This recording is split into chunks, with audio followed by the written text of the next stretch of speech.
En manchette, des citoyens manifestent contre les politiques du gouvernement Couillard et Guy Bouchard, candidat pour l'ERD dans le district 3.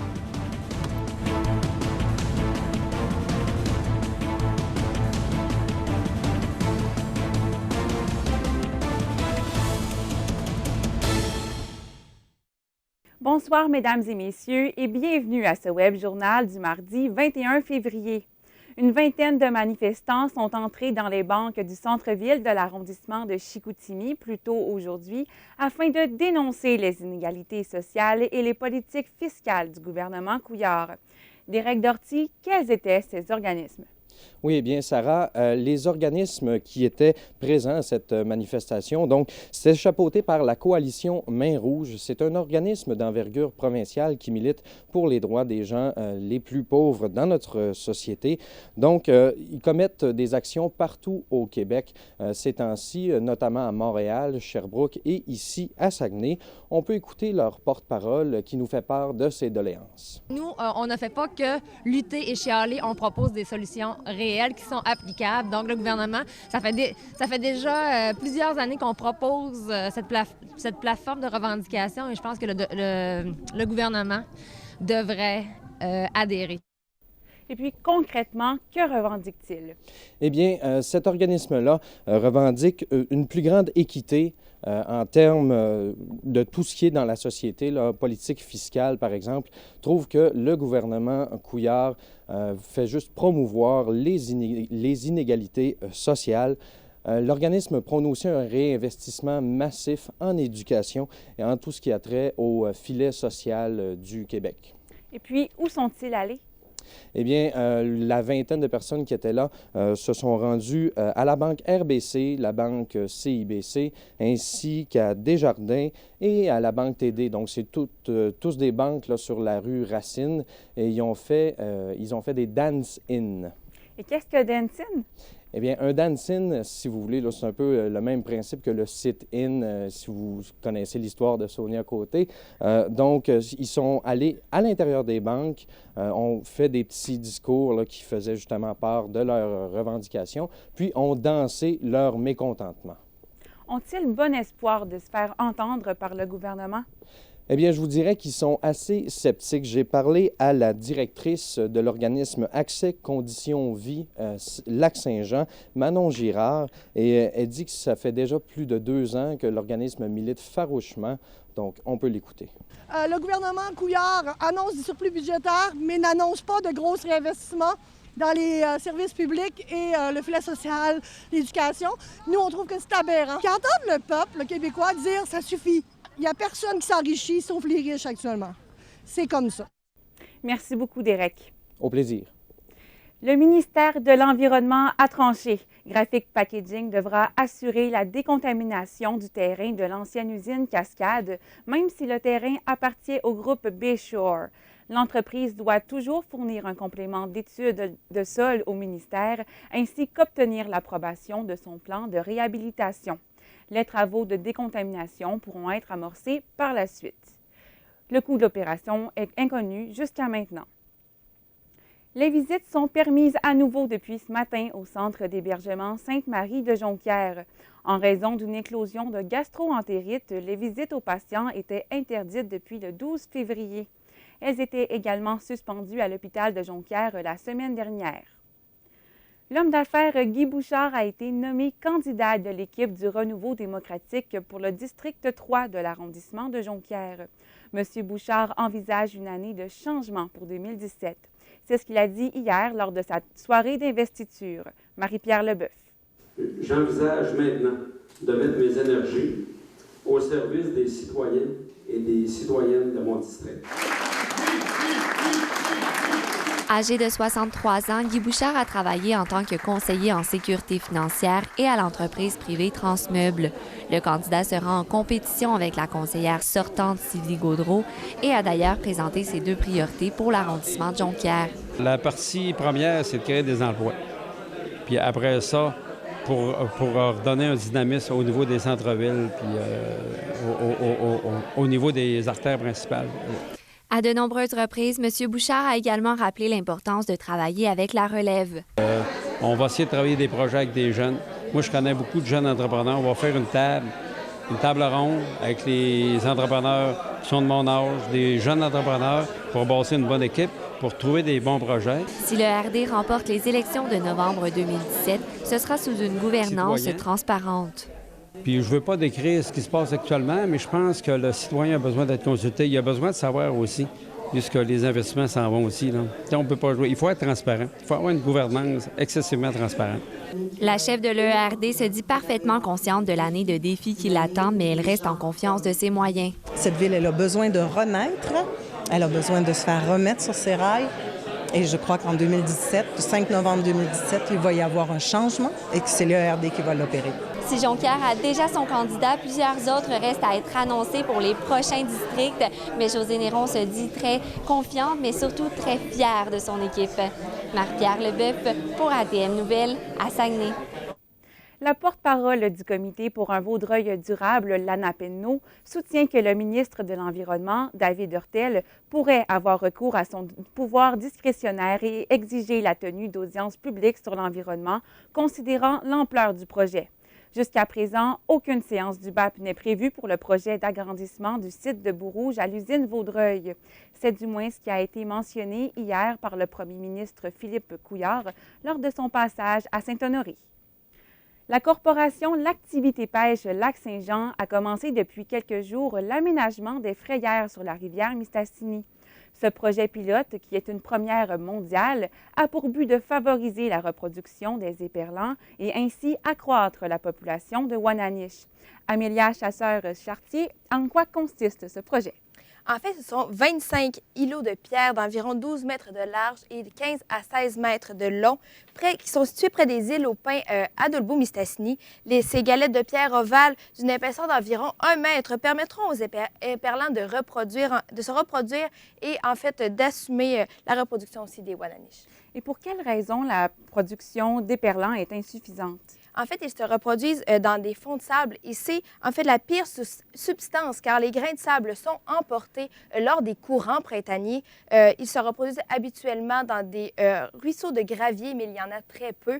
Donc, le lac de plus n'atteint pas son maximum lorsque les éperlans sont prêts à se reproduire. Mis à part la Wananiche, est-ce que d'autres espèces seront touchées? Le doré jaune qui se nourrit des autres poissons, mais aussi d'éperlans et la lotte qui est une espèce sportive d'hiver. Et puis, quels peuvent être les impacts de la construction? Le directeur général de la corporation L'Activité Pêche Lac-Saint-Jean, Marc Archer, considère qu'il est trop tôt encore pour spéculer les impacts du projet, mais parce qu'il n'a aucune garantie que ça va fonctionner. Il a expliqué que la pêche sportive rapportait déjà beaucoup pour la région avant même les frayères. On l'écoute. En fait, toutes les dépenses de toute nature qui sont reliées à la pratique de la pêche sur le lac Saint-Jean, qui sont des retombées directes, on ne parle même pas des retombées indirectes, là. Ça totalise autour de 12 millions de dollars par année actuellement. Donc, c'est un projet d'une grande envergure. Effectivement, il y a eu 9 partenaires qui ont investi des milliers de dollars dans ce projet. Monsieur Archer a des explications pour justifier ce montant. Le projet, dans son ensemble, là, c'est de l'ordre de 600 000 parce qu'il y a quand même eu 2-3 années d'études préliminaires, puis il va y avoir 3 années de suivi de résultats. Merci beaucoup, Amélia. Ça m'a fait plaisir. Alors, Laurence Desbiens, le nouveau nom du journal Le Progrès Dimanche fait beaucoup de bruit sur les réseaux sociaux. En effet, Sarah, hier, le président du groupe Capital Média, Martin Cochon, a annoncé que dès le 8 avril prochain, Le Progrès Dimanche changera de nom pour devenir Le Progrès Week-end, qui sera distribué le samedi afin de joindre un plus grand lectorat. C'est une décision qui ne fait pas l'affaire de tous, notamment à cause du nom qui comporte un anglicisme. Andréane Lachaine a répondu « Week-end, le français c'était trop compliqué pour un journal francophone. Peu importe la légalité ou l'acceptation de ce mot dans le dictionnaire, on s'entend que c'est en anglais. Pas fort. » Le quotidien a répondu que Week-end est accepté en langue française et représente bien notre volonté d'offrir un produit qui s'étend sur plus d'une journée.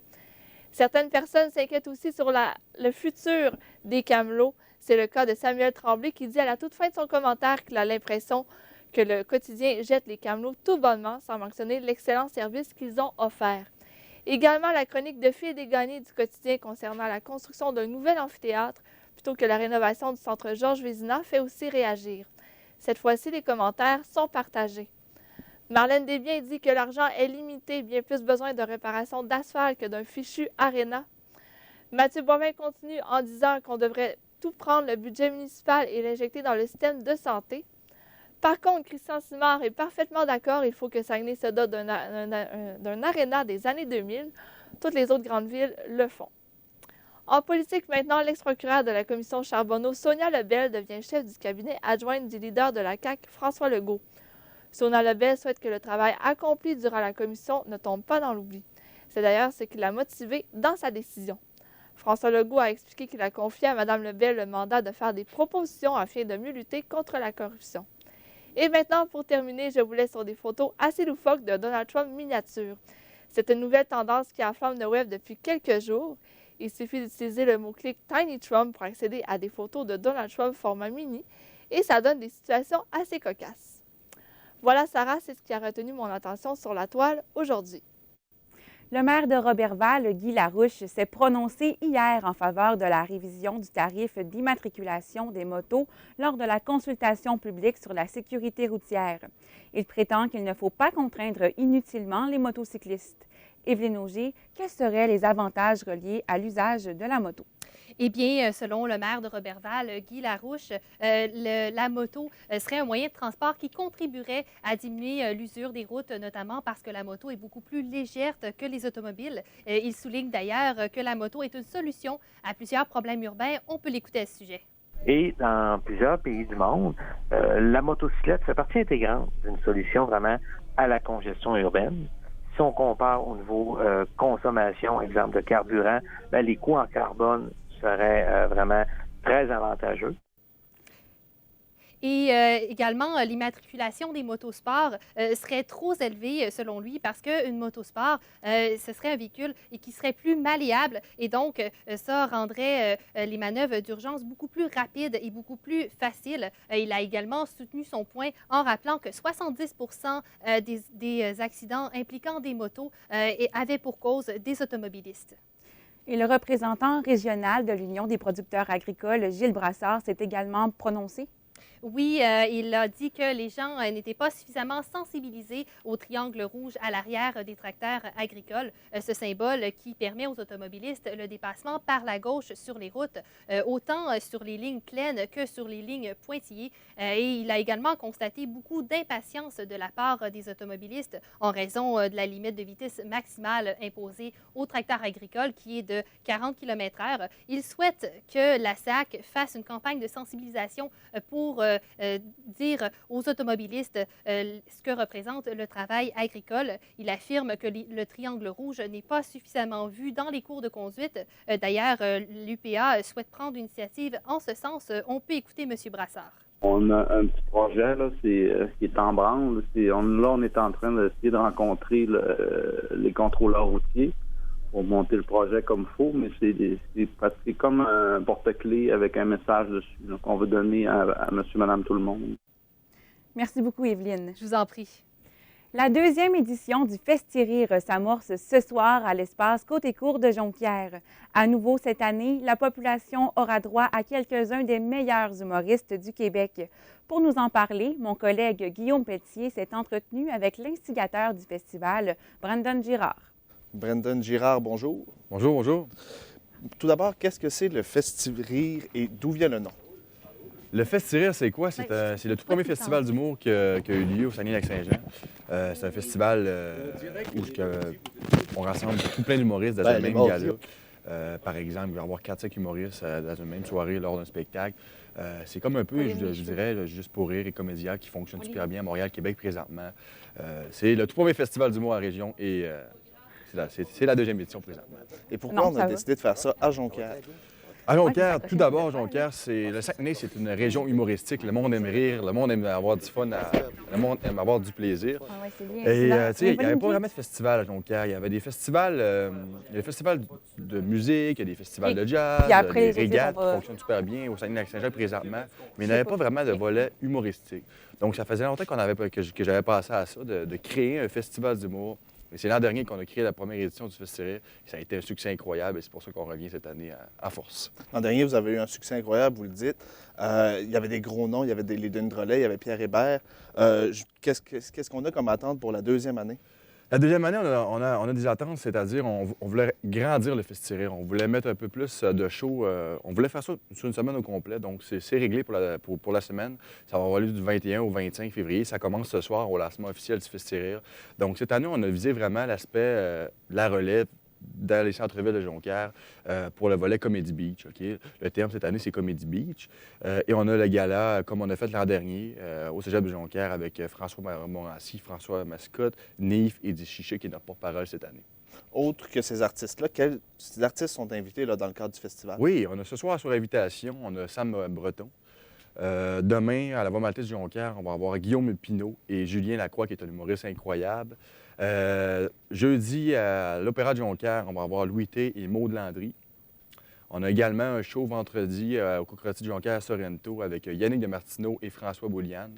On a aussi un late night show à 22h au Café L'Envol de Jonquière avec Jay Dutemps. Pour l'animation du spectacle, on a choisi Jay Chiché, qui est notre porte-parole durant la semaine, qui va animer tous les spectacles durant la semaine. Et puis, avec autant d'artistes comme ça, c'est quoi votre approche pour justement les attirer ici à Jonquière?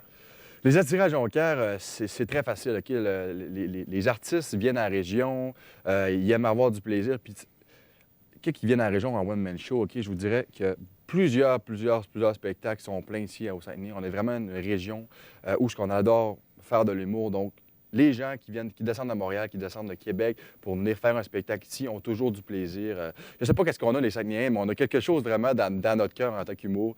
On aime l'humour, on aime rire, puis je pense qu'on est un peu festif. Vous l'avez dit un peu plus tôt, le thème, c'est Comedy Beach. D'où ça vient, ça? Le terme Comedy Beach, qu'est-ce qu'il faut aussi avec le Festi-Rire? Le Festi-Rire n'est pas seulement un événement humoristique, okay? C'est vraiment un volet pédagogique. On avait 80 étudiants cette année en technique administrative du Cégep de Jonquière qui ont travaillé très, très fort à trouver des termes. Donc, on travaillait dans un cours pour travailler des termes et Comedy Beach est sorti comme ça. L'année passée, on a choisi un terme qu'on s'en va vers le sud. Cette année, c'est Comedy Beach, ça veut dire on arrive vers le sud.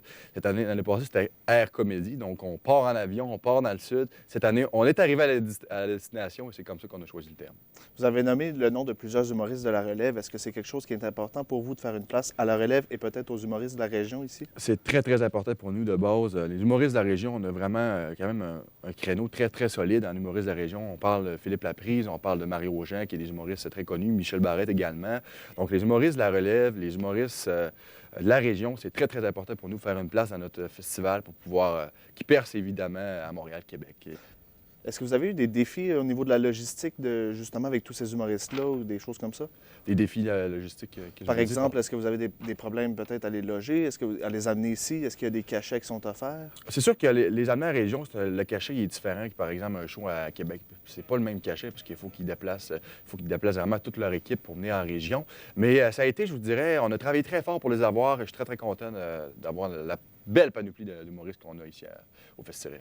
Et puis au Festi-Rire, en général, les humoristes, ils vous offrent une collaboration, j'imagine, là, sont très collaborateurs avec le projet? Vraiment, vraiment. Puis quand on y a parlé de ça, tu sais, l'année passée, qu'est-ce qui était dur, c'est de casser la glace. Quand on casse la glace avec un festival, les humoristes sont craintifs un petit peu à venir.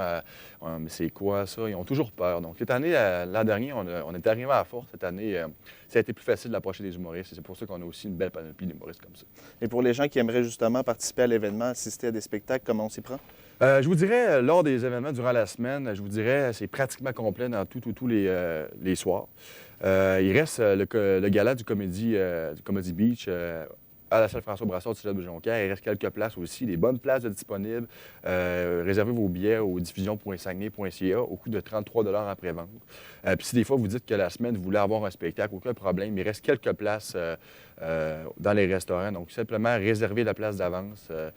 Appelez au restaurant. Par exemple, on veut avoir un show à la Voix maltaise. On appelle tout simplement à la Voix maltaise pour réserver notre place. Brendan Girard, merci infiniment. Merci à vous. Et dans le monde du sport, les élites de Jonquière ont remporté hier une victoire de 2-1 en prolongation pour éliminer les Albatros du Collège Notre-Dame de Rivière-du-Loup en 4 rencontres. Cette victoire est d'autant plus spéciale puisque les Albatros avaient terminé au 3e rang du classement général cette saison, 30 points devant la troupe de Steve Thériault. Pierre-Olivier Poulain, vous étiez au match et on peut dire que l'émotion était présente. L'émotion était vraiment présente suite au but de Marc-Olivier Tremblay avec 2 minutes 28 secondes écoulées à la prolongation qui a fait carrément exploser le foyer des loisirs d'Arvida de joie. Ça a été une victoire d'émotion. Ça n'a pas été facile. Les Albatros ont créé l'égalité avec 2 secondes à faire en deuxième période. Donc, on pensait que les élites pourraient casser et ainsi se faire forcer d'aller jouer à Rivière-du-Loup. Mais les hommes de Steve Thériault ont très bien répondu avec une performance sans faille en troisième période et le but vainqueur en prolongation. Ce qui continue un peu dans la même vague qui s'était produite depuis le challenge CCM en mois de décembre dernier. On peut entendre Steve Thériault, l'entraîneur-chef des élites, à ce sujet. Jamais qu'on a atteint un niveau de jeu que les joueurs de cette année sont en train de jouer en ce moment. C'est ce que je disais un peu hier. En termes, comme tu dis, l'exécution, que ce soit l'exécution, l'engagement, l'esprit de corps, ces choses-là. Également, ce n'était pas une victoire uniquement émotive pour les joueurs, mais pour l'entraîneur-chef Steve Thériault. Parce que quand il a fait le saut à titre d'entraîneur à temps plein au hockey, il a fait ses classes avec Christian Caron et les Albatros du Collège Notre-Dame comme entraîneur adjoint. Donc, c'était une rencontre entre l'élève et le mentor qui avait lieu cette semaine et la semaine dernière. Donc, pour Steve Thériault, ça avait un cachet particulier pour lui.